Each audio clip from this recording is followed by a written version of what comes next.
Hello and thank you for watching my video. My name is Astrid Krasniqi. I am Cisco CCNA, CCNP and Palo Alto certified instructor. In this video we are covering PCN-SA 210 and this is our chapter 12, High Availability, or HA for short. Now this is the fifth video of chapter 12, which is 12.5, our lab about active passive high availability configuration. What we're going to do in this lab, we're going to configure a dedicated high availability interface, which we're going to be using it for as a data link. And we're going to configure active passive high availability. And then we look at the dashboard. We add the widget first, and then we look at high availability configuration. Is it working or not? We observe the behavior in there. So this is the lab topology that I will be using to demonstrate high availability for you. And I will have access to two firewalls. I have a firewall A here and a firewall B. And I will access firewall A from this management interface, 192.168.1.254 IP address. And we're going to be using that as a HA1 or control link, our management interface.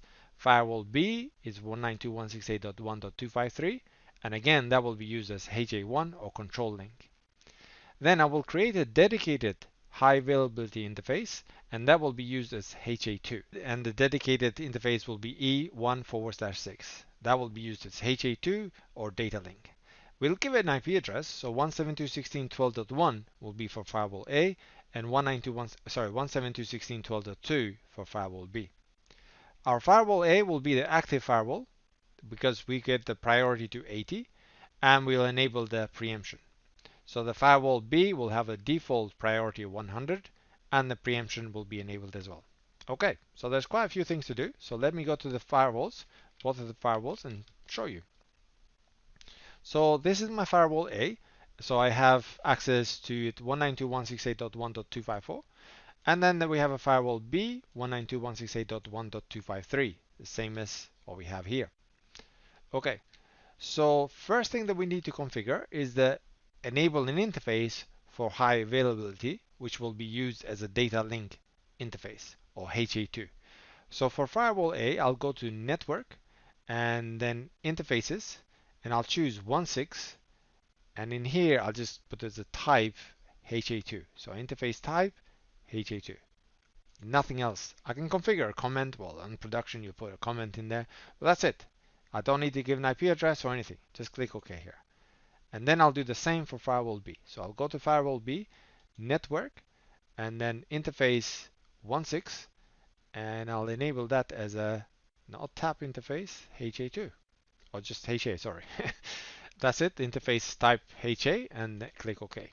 So I got firewall B has got interface 1.6 as a HA, and the firewall A has got same 1.6 HA interface. And this is, again, if you look, that will be HA2 data link. We'll use it for data link. Okay, the next thing we need to do is we need to actually enable the high availability. And to do that, we need to go to device and then go to the second entry is the high availability. And in the general tab, I'll have to go to setup and I enable it here. So by default, it's not enabled. You see, enable HA, so I'll tick that. And group, you can see that from 1 to 63. The group has to be the same. So we can choose the same group. Anything I'll put here, so 1, 2 as firewall 1 and 2. Description, we'll put whatever you want, but I'm just going to say active, passive, HA. And you can see the modes. We can have active, passive. That's what we're going to be using. Or we can have active, active mode. No, I'm going to choose active, passive. Leave the active, active for future lessons, more advanced Palo Alto lessons. And we're going to enable configuration, synchronization, and then we need to tell the peer HA1 IP address. So what it's looking for now is, you see HA1 is control link, the peer IP address, which is this one here, 192.168.1.253. So here I need to put 192.168.1.253. I'm not going to have any, the peer or our neighbor doesn't have a backup HA1, so I'm going to leave that to empty. Click OK. And I'll do the same for firewall B. So I'll go to firewall B and go to device, and then high availability, general, I will enable it there. So enable the group same 12. Leave the description. You can put whatever you want. Active and passive. and the peer HA1 IP address now is looking for this IP address. So firewall B, the peer is firewall A with that IP address. So 192, sorry, yeah, 192.168.1.254 is the IP address. And click OK. Now the high availability is enabled, and we just need to configure like other stuff, like other settings, for example, data link and control link. Well, the next step is the control link. Control link or HA1. We can configure the control links to be, if it's dedicated, we'll put it here, or if it's some interface, we have to enable it. But by default, we're going to be using our management port, which is already here configured. So we don't need to really change anything. And encryption, I'm not going to enable it. And monitor whole time, I'll leave it to default. Now I'll do the same. Well, I'm not doing anything. I'm just verifying. Yeah. So firewall A now, same. It's a management interface. That's gonna be the control link. HA1 is a management interface. And for HA2, as you can see, HA2 data link is the interface E1/6, and that's the IP address. So on firewall A, you can see data link HA2. I'll configure that. I will enable the session synchronization, and the port is the one that I created 1/6.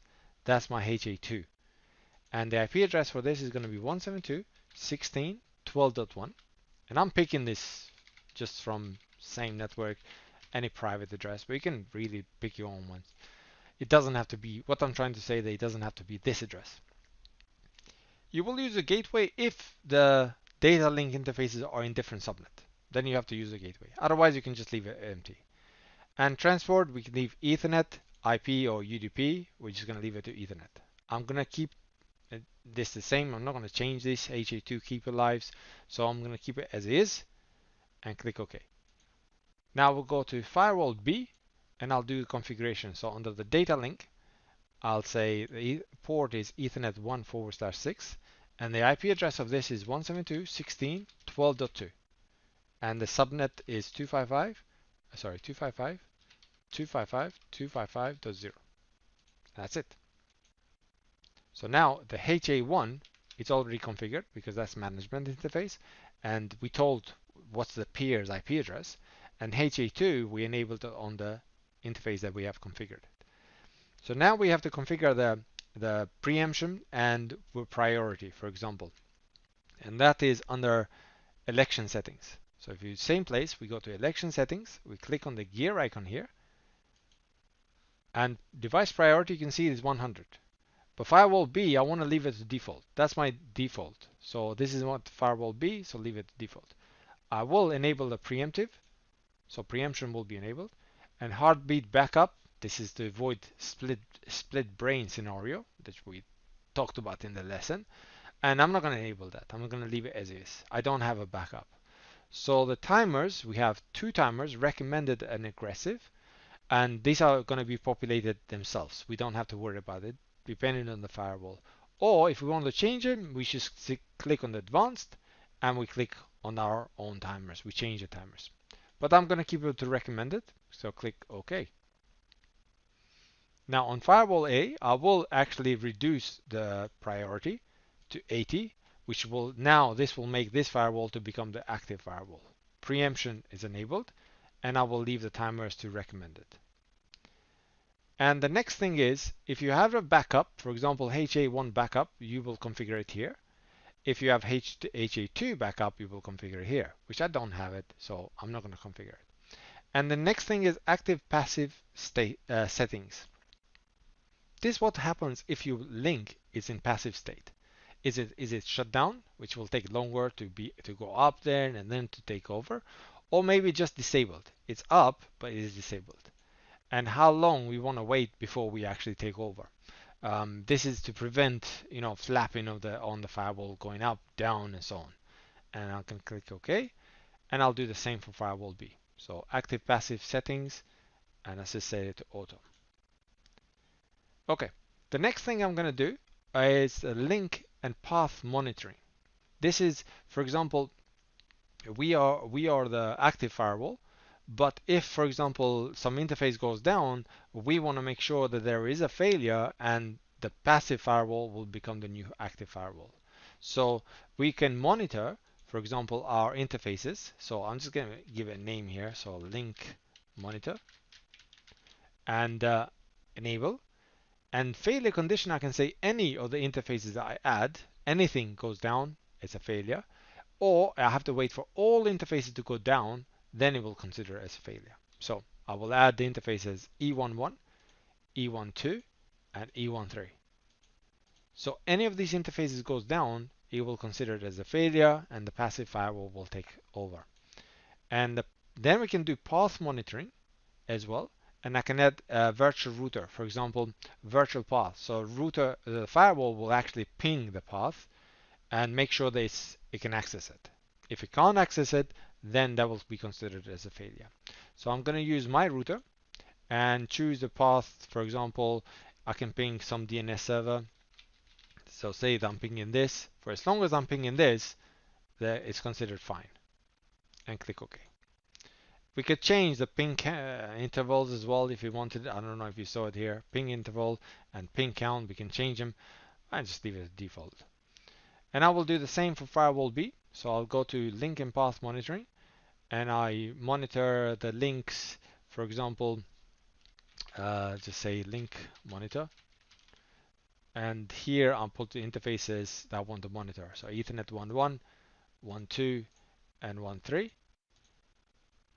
Any of the interfaces goes down, that's going to be considered as failure.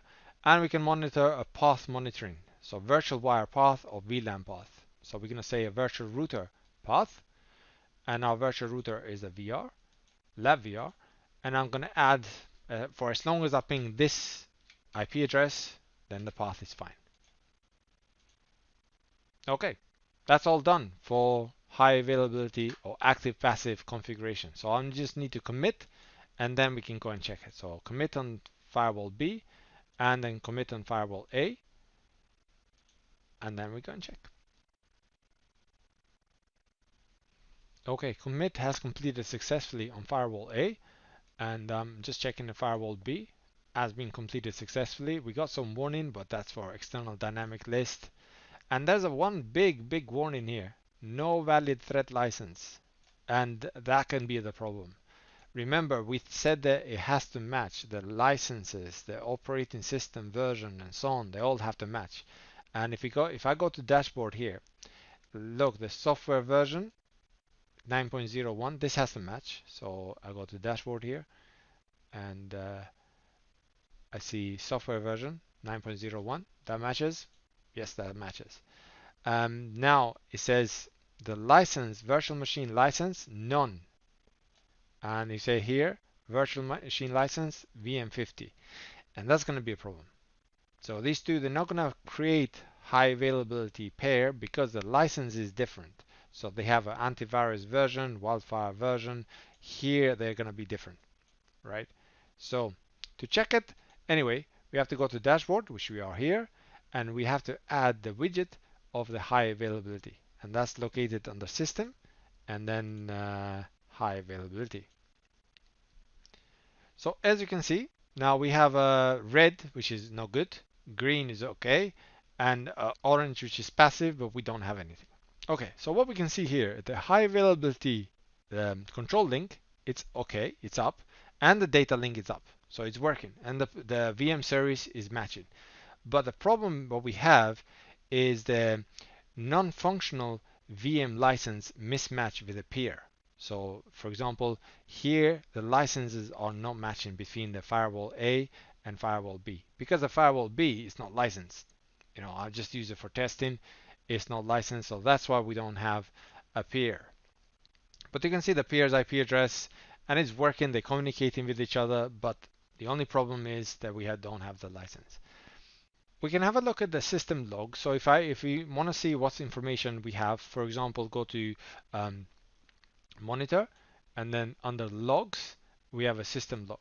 So anything there, well, let me get rid of this VPN information. What we want to see, actually, we want to see the high availability stuff. So I can click on this, high availability, and that will give it as a filter and apply that filter. And I'll just see the high availability stuff. So VPN client software, Now matches, client software version does not match, global protect. Thread content version does not match. We have some problems here, that's why it's not working. But HA1 link peer link is up, HA2 peer link is up. So these are working. What is telling me that actually they are communicating, but the only problem is that we don't have the license. So peer device VM license not matching, going to non-functional state. So it's not actually working. Okay, so if you remember, the state was non-functional. When there's error, they're suspended. If we switch it off for some reason, for testing or something, we have active, passive, and init or initializing stage. Okay, so that.